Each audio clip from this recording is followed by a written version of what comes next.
It's not a big problem they have, but it is a recurring theme. If I mean, I'm probably oversimplifying things, but if I'm Pep Linders, I'm or one of the other first team coaches, I'm watching Man City play against Norwich or against Arsenal in these last two games, and I'm looking at how 'cause Norwich were very, very defensive in their game, more defensive than Chelsea are today. Yes, lower quality. Yes, they're nowhere near as good as Chelsea. I mean, these are the bloody European champions we're talking about, but the principles do kind of correlate because we have players in similar spaces. So you have to say, how is Jack Grealish finding the ball in the box in that position?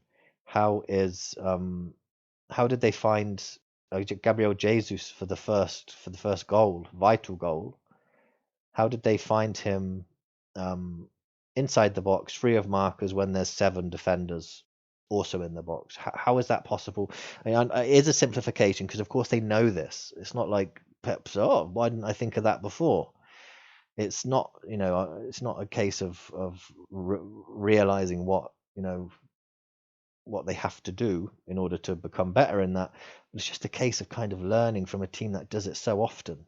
I feel perhaps Liverpool aren't used to having all of that possession the way they did after they became champions, where you would get 70-80% of the ball. And they don't seem to always know what to do with it. Whereas Pep Guardiola, I think he expects it. He had that. That's his career. Barcelona to Bayern Munich to Man City, that's what he does. Jurgen Klopp didn't have that. It was the opposite in Dortmund. It was, it was gegenpress. That's the opposite of high possession. That's ceding possession to win it back. That's intensity and strength and physique and stamina. It's very different from what he's being asked to do now.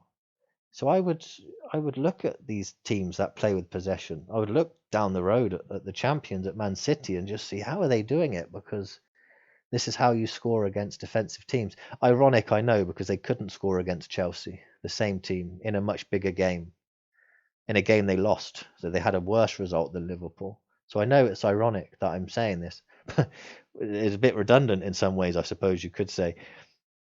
But there is an art to playing against defensive teams, just like there's an art of defending. There's an art of attacking against that defense. And I don't know if it's a personnel thing. Maybe it's something they can solve by signing. Maybe it's something they can solve by um, working different drills on the training ground. I don't know. I mean, they're not going to necessarily improve the players they have, the likes of Salah or Mane or Jota or Firmino. They're probably the players they always will be. They're not, players. They're not going to improve in terms of the quality or who they are. But you can change the things you do on the pitch. You can change the patterns of play, the movements. Like I said, you just want to see somebody take up that half space, give the ball to Henderson, to Harvey Elliott, to whoever is in that sort of between that line, in that hole, and he needs to know he's going to have a runner. He needs to know there will be somebody moving into that half space beyond the line. He needs to know that if he can find the through ball, either low, maybe through the legs, between defenders, chipped over the top, the way that Rodri did for Gabriel Jesus against Norwich, he needs to know that the player's going to be there. You can get the timing right. If you know he's going to do it, you can be sure about the timing. You can just play it into that area. You know the runner's there. I don't feel Liverpool do that often enough. It's sometimes a bit too unpredictable. There is a link between Elliott and Salah. I've noticed this in other games. That repeated itself. That repeated itself in this one. There was an understanding developing there, but again, it kind of feels a little bit unpredictable still. Players talk about telepathic links between attackers. You think about he always knows where he's going to be. That's not by chance. It's not telepathic. It's an understanding gained through practice and repetition. And this is I would like to see Liverpool do a bit more of this. I've always felt like they're moving towards this possession-based game, and that is quite new for them. It's not what you get in Europe. It's not Champions League winning football, as we've seen at Manchester City, although they came close. It's not cup winning football necessarily, unless your opponents are far inferior to you.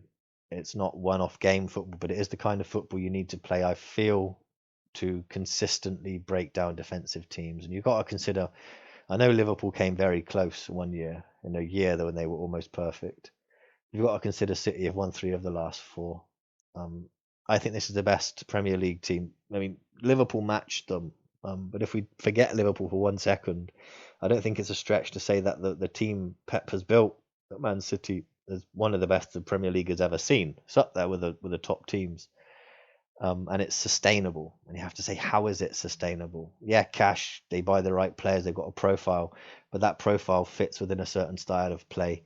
And a philosophy of possession-based attacking football, which is exactly what Liverpool are doing at the moment. It was that second half was Manchester City, and they didn't have the answers for it.